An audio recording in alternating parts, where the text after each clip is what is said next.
Elena González Arteaga es química de la sección de análisis de materiales del instituto.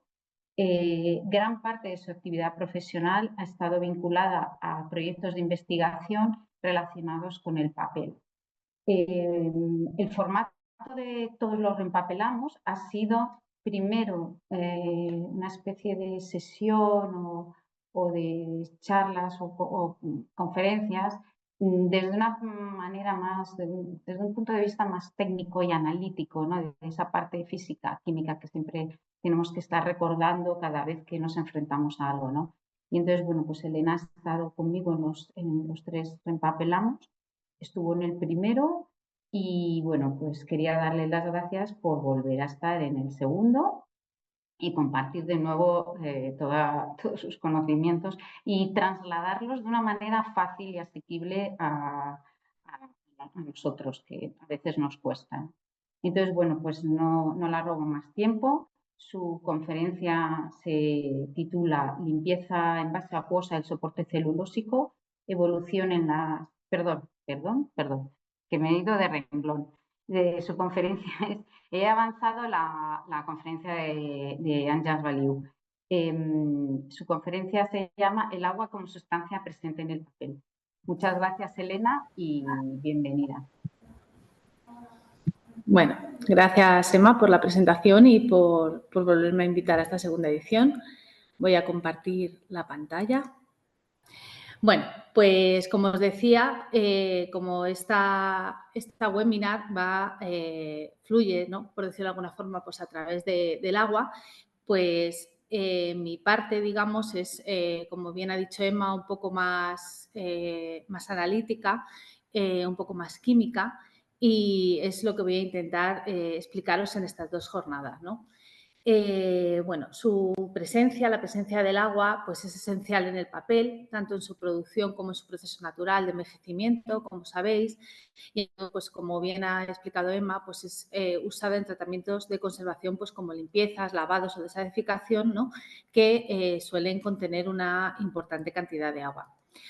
Hay mucha bibliografía respecto a la interacción del agua con el papel, libros como Pulp and Paper and Paper and Water, por ejemplo, puesto que el agua puede conferir al papel pues esas propiedades deseables que a veces buscamos, como puede ser la flexibilidad, o indeseables, ¿no?, como la acidificación. Y por ello es importante comprender sus propiedades y comprender algunos de los conceptos que se derivan de esta interacción del agua y el papel. En esta primera conferencia, pues voy a explicar las propiedades del agua, ¿no?, y cómo la modificación de estas propiedades puede ayudarnos en procesos de restauración habituales. Y mañana, pues lo que veremos serán las diferentes formas que el agua se va a introducir en el papel, y de estas interacciones derivarán conceptos como capilaridad, difusión o tensión superficial, que también os los explicaré. Por tanto, el ánimo de estas 2 comunicaciones es que al entender estos conceptos, pues comprendáis mejor algunos de los tratamientos que se suelen realizar, ¿no?, y así pues podéis extraer conclusiones propias para abordar el más adecuado en cada caso, ¿no?, el que mejor os viene. Pero no puedo empezar a hablar, por supuesto, de las propiedades físico-químicas del agua sin que entendamos cómo es la estructura del papel. Pues comprenderla es fundamental, sobre todo para cuando mañana veamos cómo el agua se va a introducir en él, ¿no? Como la mayoría conocéis, pues el papel está constituido por fibras de celulosa que pueden provenir de plantas o de árboles, y que dependiendo de su origen, pues vamos a obtener papeles con diferentes propiedades.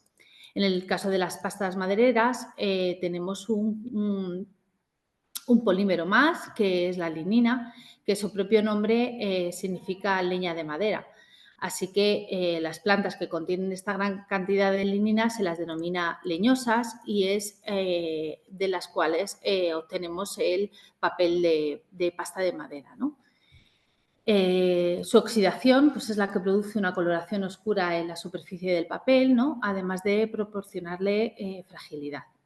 Pero bueno, ¿qué es la celulosa? Bueno, pues la celulosa es un biopolímero compuesto exclusivamente de moléculas de betaglucosa, que son las que podéis ver en la diapositiva, ¿no?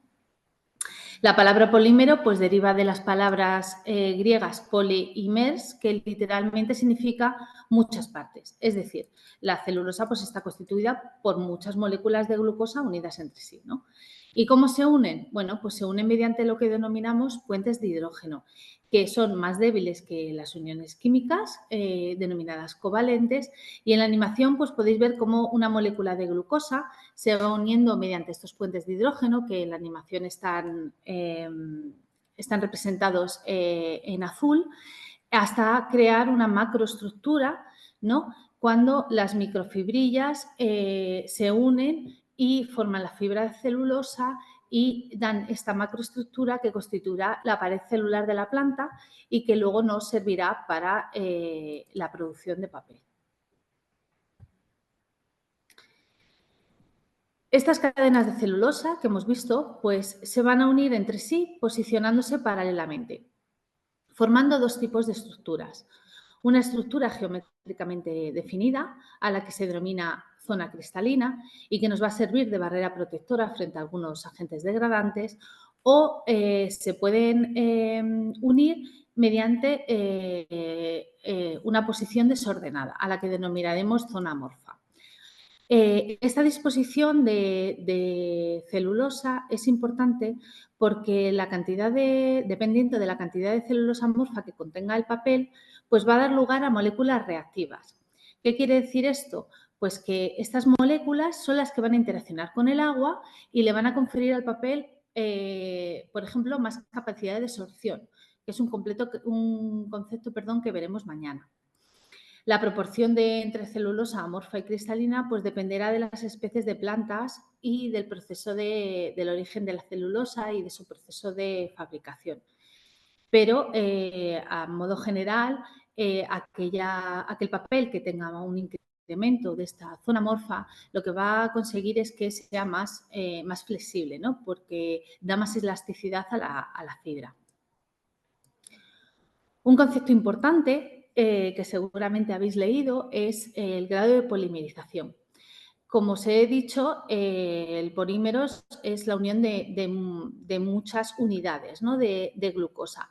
Bueno, pues el grado de polimerización lo que nos va a indicar es cuántas unidades de glucosa se han unido entre sí en el polímero, ¿no? Para que, de manera general, cuando se forma el papel, este presenta un grado de polimerización de aproximadamente 1200, ¿no? Es decir, son 1200 unidades de glucosa las que se han unido entre sí para formar una hoja de papel. Y es importante porque, dependiendo de este grado de polimerización, el papel podrá ser más o menos adecuado para el uso que queramos. En la bibliografía, por ejemplo, Hendrix, en 1995, definió el papel como no usable cuando este grado de polimerización es menor de 100, ¿no? Como veis, hay una diferencia muy grande. ¿Qué ocurre cuando estas uniones que se producen con los monómeros de glucosa se rompen? Bueno, pues lo que obtenemos son reacciones indeseables en nuestro soporte, ¿no? Lo que ocurre es que disminuye el grado de polimerización, puesto que lo que estamos haciendo es cortando esas unidades de glucosa y disminuimos la resistencia al polímero y, por tanto, disminuimos la resistencia del papel, ¿no? Las reacciones más comunes que se pueden producir en el papel son la hidrólisis, que puede ser de dos tipos, la ácida, que es la más común, que ataca esas zonas amorfas de las que hemos hablado y que lleva a una pérdida de resistencia mecánica, o la hidrólisis alcalina. Menos frecuente porque esta hidrólisis alcalina tiene que ocurrir a altas temperaturas y con bases fuertes, o si la celulosa presenta muchos grupos oxidados. Perdón. Otras reacciones que también ocurren en la celulosa y en este caso en el papel son la oxidación y la fotooxidación. En el caso de la oxidación, esta es generada por una reacción con el oxígeno y lo que nos va a provocar son grupos cromóforos que nos van a aportar cierto color amarillento al papel. Cuando se produce la oxidación, la celulosa lo que hace es perder la capacidad de generar puentes de hidrógeno.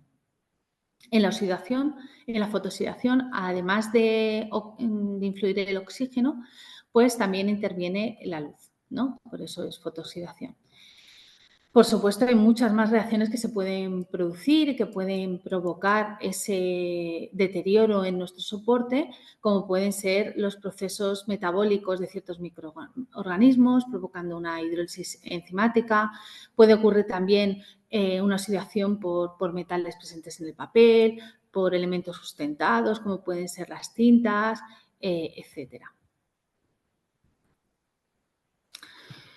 Bueno, pues entonces comenzando con qué es el agua, ¿no? Pues el agua es una sustancia cuya molécula está constituida por 2 átomos de hidrógeno y 1 de oxígeno unidos por un enlace covalente. Como recordáis, la celulosa se une por puentes de hidrógeno y los enlaces covalentes son más fuertes. Aquí en la diapositiva veis 3 moléculas de agua unidas entre sí y como veis el oxígeno y el hidrógeno están unidos por un enlace covalente, mientras que las moléculas de agua entre sí están unidas por puente de hidrógeno. El equilibrio en disolución del agua es lo que nos va a constituir la base de la escala del pH, ¿no? El agua, por tanto, es un elemento primordial en la elaboración del papel, como hemos visto. Se va a utilizar para desintegrar, para disolver, para transportar, para enlazar las fibras. Y la calidad de esta pues, va a ejercer una influencia notable en su fabricación, así como en las posibles reacciones que se pueden producir al mezclarla pues, con materias primas, como pueden ser aditivos, necesarios para determinadas propiedades en el papel. Por ello y por esta necesidad de también saber la calidad del agua, en esta diapositiva y en la siguiente, pues hay que tener presente qué tipos de agua existen, ¿no? Por supuesto, la primera es el agua corriente y lo que tiene son niveles de calcio, magnesio, aluminio, de una serie de cantidad de iones y cationes y que suele ser tratada para que sea apta para el consumo humano. Sin embargo, esta no es apta para el análisis, requiere ciertos tratamientos específicos para su uso, que están bajo una normativa. Y entonces de estos tratamientos aparecen 2 tipos de agua, el agua desionizada o desmineralizada y el agua destilada o purificada. Básicamente en ambas lo que eliminamos son todos los iones, en el caso de la purificada con diferente grado, y los cationes y los microorganismos. Y son estas las que utilizaremos para ensayos o para realizar disoluciones, etcétera. El agua hervida solo elimina los microorganismos, pero no los iones y las partículas. Y luego tenemos el agua embotellada, que puede ser de glacial, manantial, de pozo, purificada, etc. Incluso también existen opciones, como veis en la diapositiva, el agua Monique, que tienen pH específicos y que os pueden servir pues, para diferentes tratamientos que queráis utilizar ya con un pH determinado, ¿no? En la bibliografía, por eso, hablan de que es mejor el agua limpia de grifo tibia, porque esto va a conseguir, como veremos mañana, la temperatura, que el agua se introduzca mejor en el papel. ¿Y por qué el agua del grifo? Pues porque contiene esos cationes que dicen que, bueno, pues que el calcio y el magnesio pues es deseable al hacer el agua un poco más alcalina y que nos va a ayudar a esa neutralización del papel. ¿De acuerdo? Así pues, las propiedades físico-químicas del agua pues son que es incolora, que tiene 3 estados de agregación, el pH neutro. Una muy importante química es que se puede comportar tanto como un ácido como una base, es una sustancia anfótera. Y luego hay algunas propiedades físicas como es el alto grado de cohesión, el alto valor de tensión superficial o la baja conductividad eléctrica, que nos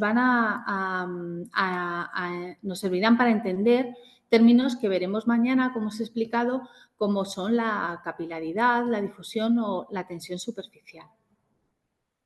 Por tanto, como os he dicho, en esta primera vamos a ver cómo podemos modificar estas propiedades físicas físico-químicas del agua para ayudarnos a realizar ciertos tratamientos. ¿Cómo modificamos estas propiedades? Bueno, pues la primera y la más fácil pues es haciendo una disolución, ¿no?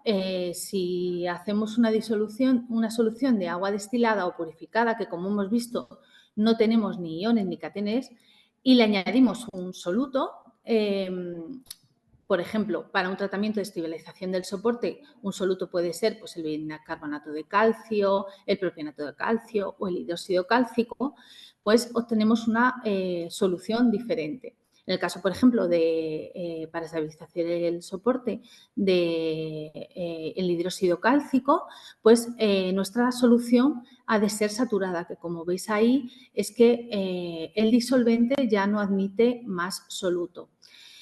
Lo necesitamos para que cuando hagamos el tratamiento consigamos esa reacción de carbonatación en la cual el carbonato cálcico, que es insoluble en agua, se nos va a quedar en las fibras de papel y nos servirá como reserva alcalina. La solución concentrada es cuando el disolvente tiene una cantidad de soluto, pero todavía este no se ha depositado en el fondo, y la diluida pues, es cuando tiene menor cantidad de soluto, como veis ahí en la diapositiva. ¿Y cómo sabemos que hemos modificado las propiedades del agua, ¿no? Bueno, pues mediante medidas. ¿Y cómo las medimos? Pues una de las más conocidas es el pH o, por ejemplo, la conductividad en la disolución.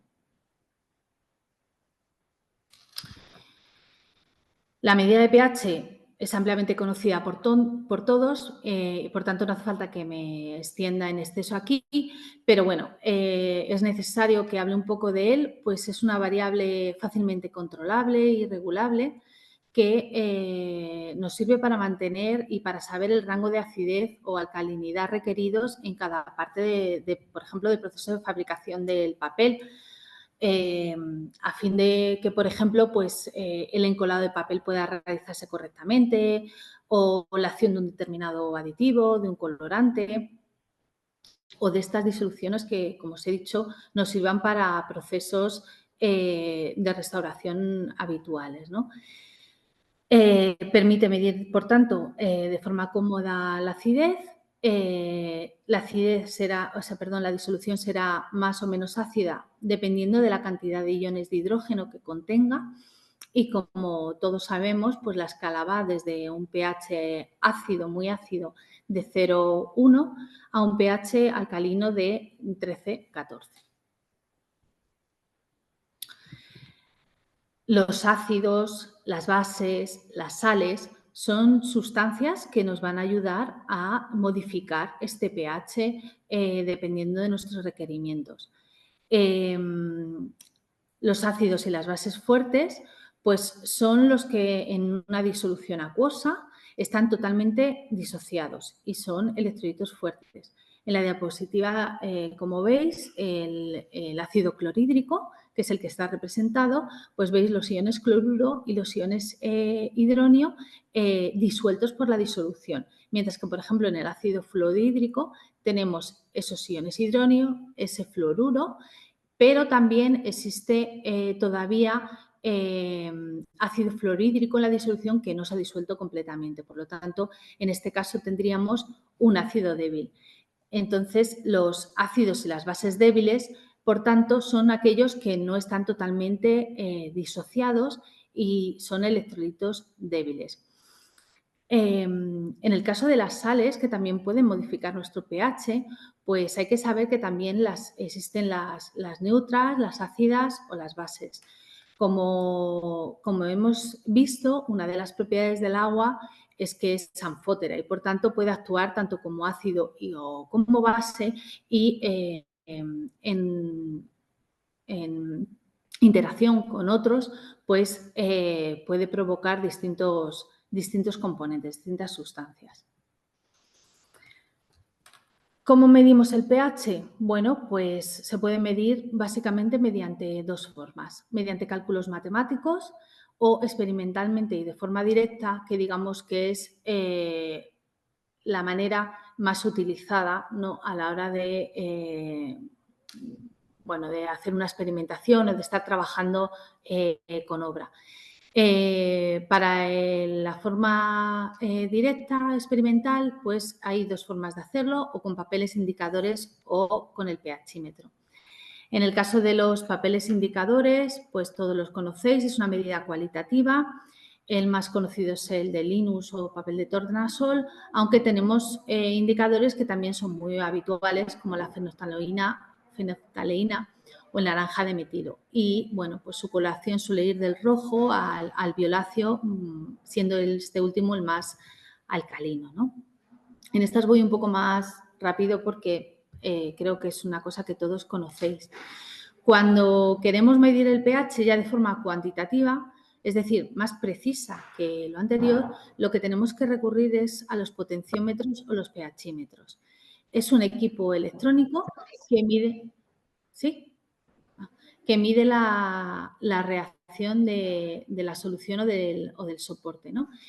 Lo importante, aparte de que es una medida cuantitativa y que a veces no se tiene en cuenta, es que necesita operaciones de mantenimiento adecuadas, una limpieza adecuada, una calibración y una verificación para que esa medida que obtenemos con este instrumento sea realmente precisa.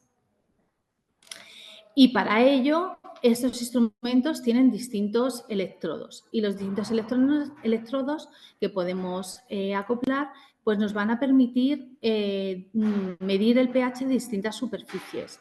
El electrodo, por ejemplo, de punta esférica, pues nos sirve para soluciones acuosas en general. El de punta plana, pues para pieles y papeles, el más utilizado.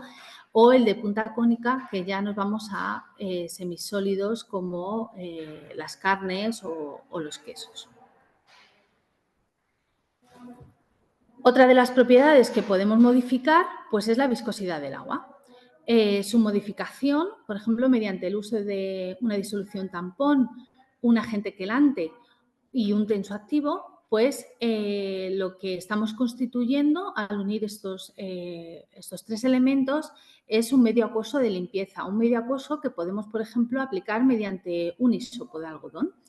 Y donde la medida del pH que hemos hablado pues será fundamental para su control, ¿no? Y para saber que efectivamente estamos realizando esa limpieza de manera adecuada. Si esta viscosidad la aumentamos su grado, pues lo que vamos a obtener son unos sistemas gelificados. Cuyas propiedades pues, van a depender del espesante que utilicemos para su formación, dando lugar pues, a geles físicos donde no tienen forma propia, donde los enlaces son débiles y son reversibles. Por ejemplo, el gel, el champú que utilizamos habitualmente para lavarnos, pues es un gel físico, ¿no? Que no tiene forma. O bien geles químicos donde ya los enlaces tienen enlaces covalentes que, como hemos hablado, son más fuertes, ¿no? Hinchan pero no solubilizan y, por ejemplo, pues tienen forma propia. Pues un ejemplo, por ejemplo, sería una lentilla, ¿no? En la diapositiva pues podéis ver dos tipos de geles donde, como podéis ver en el gel físico, pues al no tener forma propia, pues nos delimita también la superficie como el gel químico.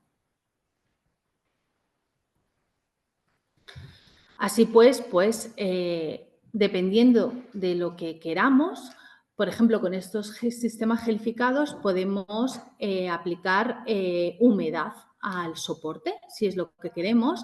Dependiendo de cómo los formulemos, pues vamos a obtener una mayor difusión, por ejemplo, del agua al soporte o para limpieza, para que realmente absorban esa suciedad que queremos quitar. Bueno, pues todo esto dependerá de cómo lo formulemos, dependiendo del espesante que utilicemos y del disolvente en el que esté disuelto, pues vamos a obtener unas propiedades del gel que nos van a servir para nuestro propósito, ¿no? Dentro de los espesantes son bien conocidos, pues tenéis el agar, la goma xantano, el carbopol, y los disolventes, pues hay geles solamente acuosos, hay geles orgánicos con disolventes orgánicos o los solvent gels que nos permiten una mezcla de ambos. Y por último, para terminar, otra de las medidas que nos permite ver cómo han cambiado las propiedades del agua es la conductividad. Solo va a ser una pincelada, puesto que Amparo Escolano, como ya os ha adelantado Emma y como podéis ver en el programa, más tarde os la va a explicar de una manera mucho más práctica, pero yo aquí simplemente pues voy a avanzaros un poco pues en qué consiste, ¿no? Deciros que depende de la cantidad de iones que tiene la sustancia. Se define como la capacidad para permitir el paso de una corriente eléctrica a través de sí, es decir, de transportar electrones. Es lo contrario a la resistencia eléctrica y como podéis ver ahí en las tablas que os he puesto, y ya sabemos las diferentes aguas que tenemos y ya sabemos que el agua destilada tiene menos concentración de iones, ya sabemos que el agua potable tiene más y, por supuesto, el agua de mar va a tener más, pues podéis ver ahí y ya saber y comprender por qué el agua destilada tiene una conductividad eléctrica muy baja, mientras el agua de mar pues presenta una mayor conductividad, ¿no? La conductividad se suele medir, la unidad es microsiemens por centímetro y, como ves en la imagen, hay distintos instrumentos para medirla denominados conductímetros. ¿Para qué nos puede ayudar la conductividad? Bueno, pues, por ejemplo, a la hora de realizar una limpieza, ¿no? Yo simplemente os voy a nombrar cómo se denominan las soluciones. Tenemos distintas soluciones que se definen dependiendo de su conductividad. Tenemos la solución hipotónica, la isotónica y la hipertónica. Ahí os he puesto un pequeño ejemplo y, por ejemplo, si tenemos una solución hipotónica que ponemos encima de la superficie a limpiar, la hipotónica es la que tiene menor conductividad que la solución. ¿Esto qué significa? Que tiene menos concentración de iones. Y los iones, digamos, por decirlo de alguna forma así, para que lo entendáis, los iones van a ir donde menos haya, ¿no? Son atraídos por donde menos hay. Entonces, si la superficie a limpiar tiene más iones, los iones se van a transferir a la solución que hemos puesto por encima, que tiene menos cantidad, con lo cual nos va a ayudar a la limpieza. Si tenemos una isotónica, significa que la conductividad de la solución es igual a la superficie a limpiar, tiene la misma cantidad de iones y entonces es una limpieza equilibrada, pero bueno, puede ser o no efectiva, mientras que la hipertónica es cuando tenemos una conductividad mayor en la solución que la superficie a limpiar y, por tanto, podemos obtener interacciones químicas no deseadas, pues como os he explicado, los iones de la solución de la limpieza pueden trasladarse incluso a esa superficie a limpiar, que no es el efecto deseado, ¿no? Y bueno, pues con esta última diapositiva terminaría.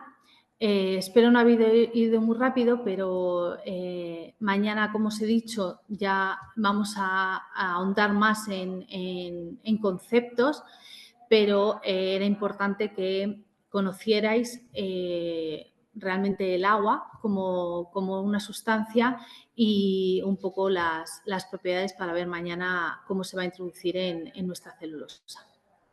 Muchas gracias.